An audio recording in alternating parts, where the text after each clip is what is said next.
Per 25 anni sempre lo stesso punto di riferimento, per 25 anni solo e soltanto un'unica guida, mai un tradimento, se questa non è fedeltà. E di questi tempi, merce sempre più rara, va allora certamente festeggiata. E così una cinquantina di operatori commerciali con alle spalle un quarto di secolo di attività legata costantemente e convintamente alla Confcommercio di Agrigento, ieri nel corso di un'apposita cerimonia sono stati premiati dall'organizzazione sindacale guidata dal presidente provinciale Calogero Bellavia.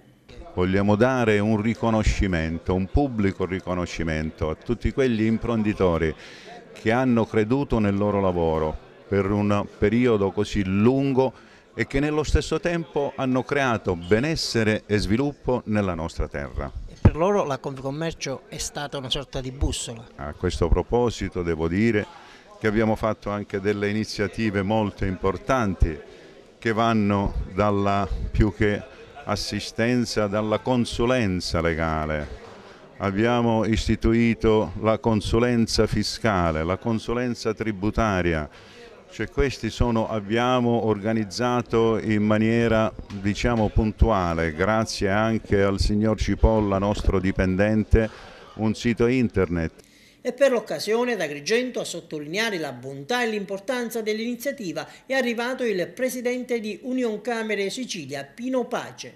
È una bella iniziativa, tra l'altro questo premio, questa targa di fedeltà al lavoro di 25 anni è un fatto molto importante e significativo perché dà un piccolo riconoscimento a chi da tanti anni ha fatto sacrifici dietro la bottega e quindi credo che sia un'iniziativa lodevole portata avanti dal presidente Bellavia. E l'idea del presidente Bellavia ha trovato subito apprezzamento e condivisione fra i massimi vertici di Confcommercio, come testimonia la presenza di Pietro Agen nella sua doppia veste di presidente regionale e vicepresidente nazionale. Agen si è soffermato sulle sfide urgenti, sulle richieste ai governi per provare a ridare slancio alle imprese in questo particolare momento di crisi.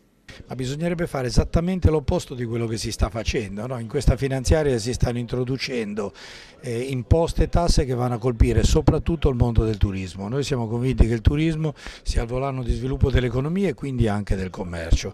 Quindi chiediamo assolutamente di rivedere completamente la normativa e se dobbiamo colpire qualcuno preferiamo colpire ad esempio l'abusivismo, tanto commerciale quanto quello edilizio. Come si esce dalla crisi?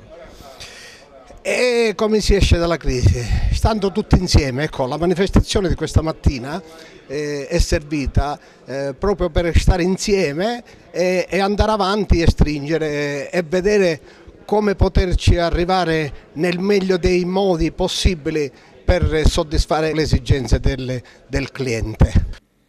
E nel corso della cerimonia è presente anche il sindaco di Agrigento Zambuto. Il presidente provinciale della Confcommercio ha lanciato un'altra significativa iniziativa. Abbiamo stilato un codice etico comportamentale che si compone di 8 punti. Quali sono i punti più significativi? I punti più significativi sono quelli di applicare il giusto utile, di non aumentare i prezzi in prossimità degli sconti e quindi rispettare queste cose, di non farsi condizionare da sollecitazioni malavitose. E concludo con una cosa che penso comprenda un po' tutti: nel caso di controversie risolverle bonariamente e in ogni caso anche se si risolvono contro il proprio interesse.